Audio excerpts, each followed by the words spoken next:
तो अब हम लोग अपने लेक्चर में जो आज टेंस डिस्कस करने चाह रहे हैं बेटा वो पास्ट टेंस है। Alright, so before starting anything regarding this, let's be clear about what past tense actually is. ठीक है, रेफर किस चीज़ को करता है और ये क्या है।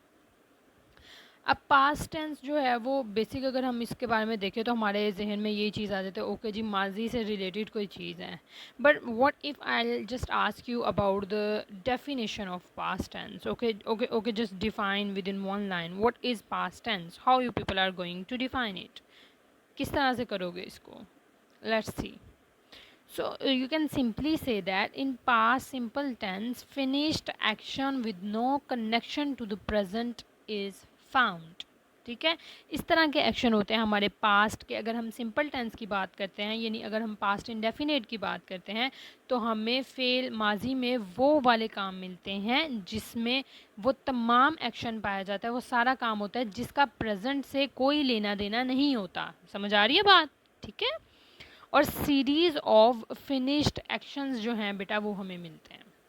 And this is the best answer to the question what or how you are going to define the past tense. ठीक है, तो उसके लिए जो है वो आप बेसिकली ये जो 2 लाइन्स हैं, 2 पॉइंट्स हैं, ये डिफाइन करोगे। तो फर्स्ट चीज़ क्या याद रखनी है कि वो फिनिश्ड एक्शन होगा। ठीक है, कोई भी ऐसा जो है वो आपके पास एक्शन नहीं आएगा जो कि अनफिनिश्ड होगा। एंड सेकंड थिंग क्या है जी, उसका प्रेजेंट के साथ कोई भी कनेक्शन नहीं होगा। ठीक है, और अगर हम टिपिकल टर्म्स में बात करते हैं, तो अगर हम उर्दू में पहचान की बात करते हैं तो वो आपको पता है कि उसके लास्ट पे क्या आएगा, अलिफ छोटी है बड़ी है, या था थी थे, इस तरह के जो वर्ड्स आते हैं तो हमें फ़ौरन पता चलता है ओके दिस टेंस और sentence belongs to past tense. समझ आ गई, क्लियर हो गया? Alright, let's move forward then. Past simple की अगर बेटा हम स्ट्रक्चर की बात करते हैं तो what which form we are going to use in this tense, तो सब्जेक्ट प्लस कौन सी फॉर्म यूज़ करनी है, वर्ब की second form. I have told you people before as well कि हम लोग हमेशा पास्ट जो हमारा सिंपल टेंस है बेटा, ये हमारे 12 टेंसेज में से एक बेसिक और यू कैन से दैट सिर्फ एक टेंस ऐसा है जिसमें हम लोग वर्ब की सेकंड फॉर्म यूज़ करते हैं। ठीक है, इसके अलावा कोई भी हमारा ऐसा टेंस नहीं है जिसमें हम वर्ब की सेकंड फॉर्म यूज़ करते हैं। Alright, for example verb plus ed, obviously why they have written down ed, because most of the irregular verbs ended up in ed, right? So that's why they have written down this. Don't get bother about why they have written like that, okay? तो क्या है बेटा, हमारे पास verb के फ़ौरन बाद कौन सी आनी, वर्ब की हमारे पास फॉर्म कौन सी आनी है, सेकंड फॉर्म आनी है। ठीक है, यानी उसने क्या कहा है, वर्ब की कौन सी फॉर्म, वाश्ड और वॉश्ड ईडी लगा दिया, और for irregular verbs choose second column, eat ate, right? वो 3 कॉलम्स बने होते हैं ना हमारे पास वर्ब्स के। ठीक है, फर्स्ट वाले कॉलम में फर्स्ट फॉर्म लिखी होती है, नेक्स्ट वाले में सेकंड, एंड उससे नेक्स्ट में थर्ड लिखी होती है। जैसे ये देखो यहाँ पे उन्हें बता दिया फर्स्ट ईट होगी, सेकंड एट होगी, और थर्ड वाली ईटन होगी। तो उसने इसलिए ये यहाँ पे लिखा है कि रेगुलर वर्ब्स में आप अपना सेकंड वाला जो कॉलम होगा वो चूज़ कीजिएगा। ठीक है, clear? Okay, for example Leonardo painted the Mona Lisa, right? तो ये देखो यहाँ पे पेंट का वर्ड नहीं यूज़ किया गया, कौन सी फॉर्म यूज़ की है, सेकंड फॉर्म, पेंटेड। ठीक है, subject, second form of verb, and then object that is in front of you as well. Okay, I went to Central Westgate and ate lunch last Sunday. Okay, I went to, मैं गया central wastage Westgate central Westgate में, and at lunch, और खाया वहाँ पे lunch, last Sunday Saturday, पिछले हफ्ते में। ठीक है, अब लास्ट का वर्ड भी जहाँ पे यूज़ हो जाता है, अगर इंग्लिश आप लोगों के पास कुछ सेंटेंसेस आ जाते हैं तो आपने ये याद रखना है, it's a hint and tip for you as well. जब भी हमारे पास लास्ट किसी चीज़ में लिखा आ जाता है, ठीक है, या यस्टरडे आ जाता है, तो वो हमेशा पास्ट इंडेफिनेट का टेंस होगा। ठीक है, यानी पास्ट से बिलोंग करता होगा, रिमेंबर इट ऑलवेज। ठीक है, okay, let's move forward now. Next thing or next rule you can say that is very much important and related to past tense। ठीक है, जो पास्ट टेंस से रिलेट करता है और बहुत ज़्यादा इंपॉर्टेंट है आपके लिए जानना। I may have mention it before as well, but okay fine, अब हम दोबारा से इसको कर लेते हैं डिस्कस। यूज़ टू का बेटा जो वर्ड होता है ना, ये माजी की आदात को बताने के लिए यूज़ होता है हमारी इंग्लिश लैंग्वेज में, ठीक है। Obviously because it is related to past tense, that's why I am discussing this point in this lecture. Clear?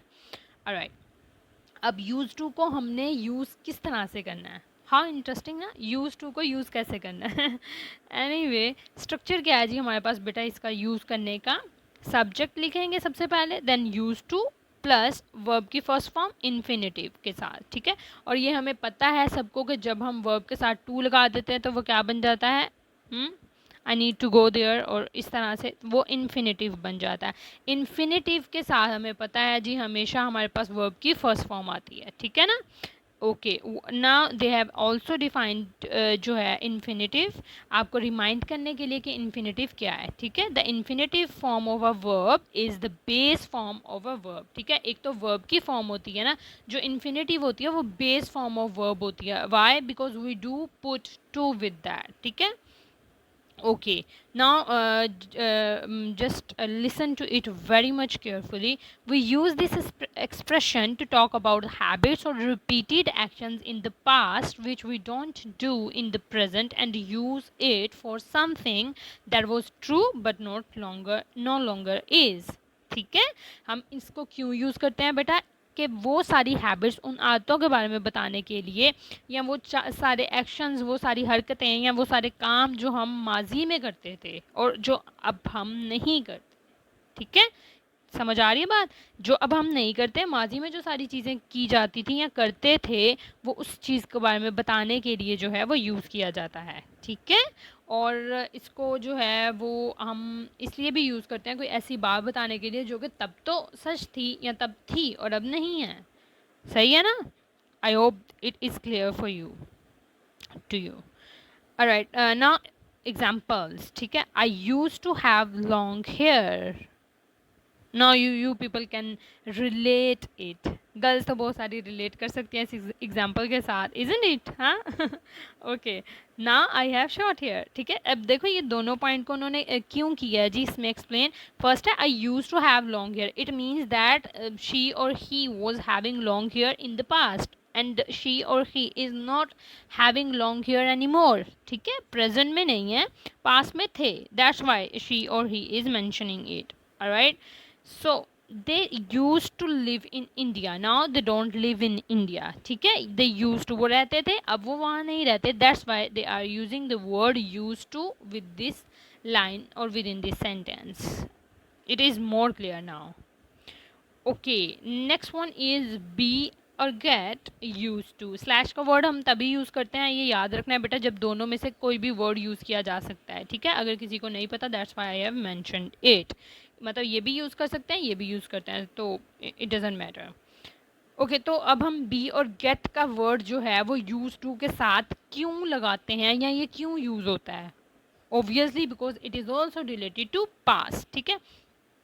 अब क्या है जी, we use this expression to talk about the things which feel normal for us or things that we are accustomed to, ठीक है। We use this expression to talk about the things that we are becoming accustomed to. समझ आ रही है बात की?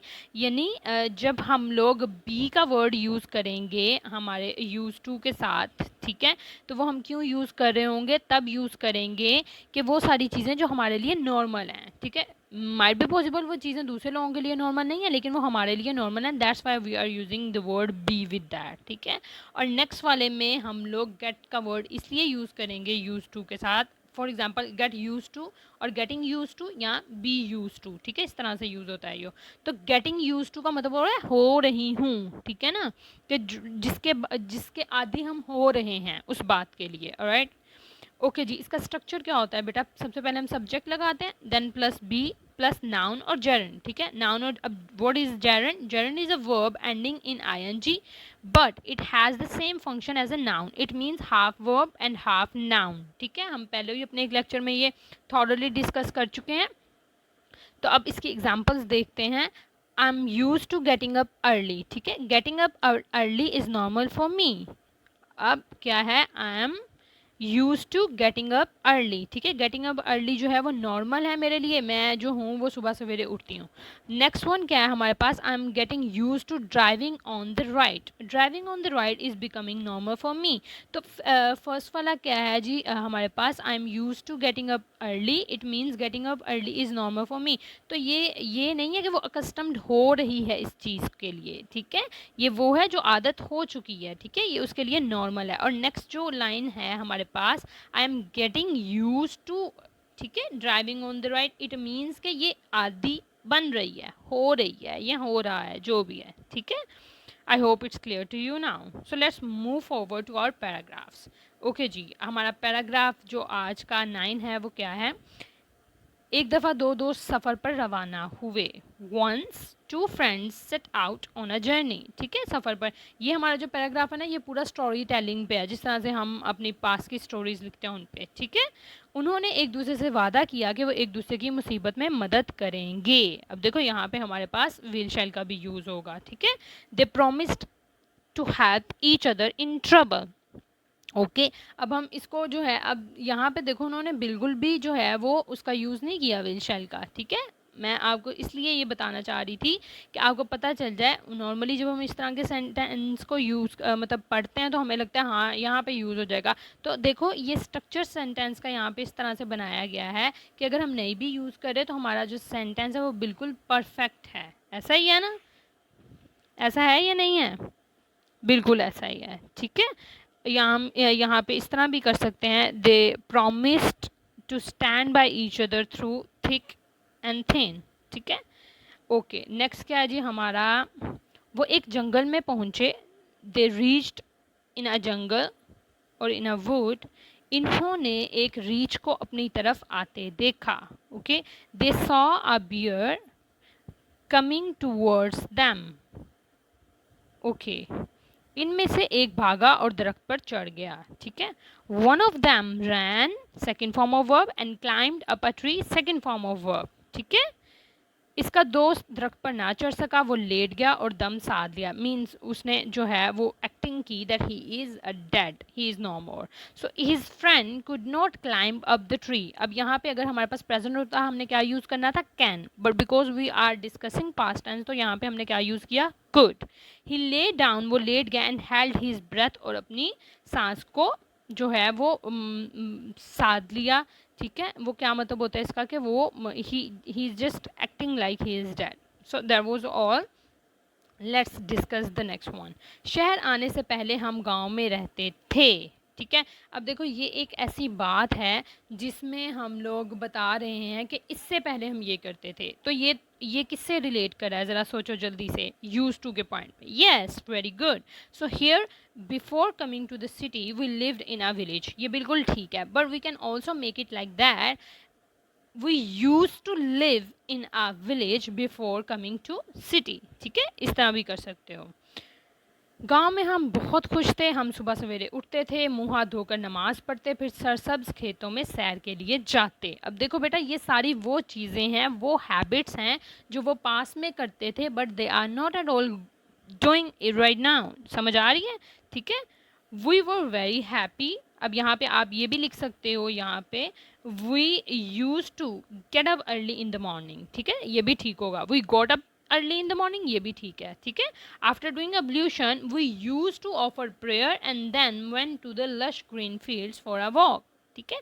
Use to का word use करके फिर आपको फर्स्ट फॉर्म यूज करनी पड़ेगी, and then you can go on with your sentences और व्हाटएवर यू वांट टू से, ठीक है। अगर आप वो यूज़ नहीं कर रहे हो यूज़ टू का word, then it's fine, you can just simply use a second form of verb. Okay, दोपहर को दरख्तों की छांव में सोते थे। गांव के पास एक नदी बहती थी, इसका पानी साफ और ठंडा था। अब देखो क्या है जी, afternoon, in the afternoon we slept in the shade of trees, ठीक है। तो इसी को आप किस तरह से कर सकते हो, we use to sleep in the shade of the trees, सही है, in afternoon obviously. Alright, a stream flowed near the village, its water was clean and cold, ठीक है। ये तो छोटे छोटे सिंपल सेंटेंस हैं जिसमें आपको थोड़ा सा जो है वो क्रिटिकल लगता है पॉइंट, तो उसको दोनों तरह से बनाने की कोशिश किया करो, फिर जो सेंटेंस ज़्यादा अच्छी सेंस देता है use it in your paragraph. Okay, right now it's time to start our pair of words. तो आज हमने जो बेटा पेयर ऑफ वर्ड्स डिस्कस करने हैं वो कौन कौन से हैं? 27, 28, 30, 32 एंड 34, राइट। ओके, 27th वाला है जी हमारा pair of words, flour and flower, right. Flour, it is wheat flour, मैदा जिसको बोलते हैं, गंदम का ये नहीं आटा है या मैदा है। Floor, this house has to floors, right, यानी फर्श को बोलते हैं, ये घर जो है वो दो तरह के फर्श रखता है। ओके, फेयर एंड फेयर, ठीक है, I like fair play, fair साफ सुथरा, ठीक है। और ये वाला जो फेयर है ये क्या है जी हमारे पास? किराया किसी चीज़ का। The railway fares have increase, ठीक है, रेलवे के जो अखराजात हैं या किराया जो है वो बढ़ गया है। Okay, next one is gate and gait, ठीक है। एक गेट क्या है जी? गेट दरवाज़ा, open the gate for us. एक गेट क्या है? चाल, ठीक है, चाल, अंदाज, चलने का अंदाज।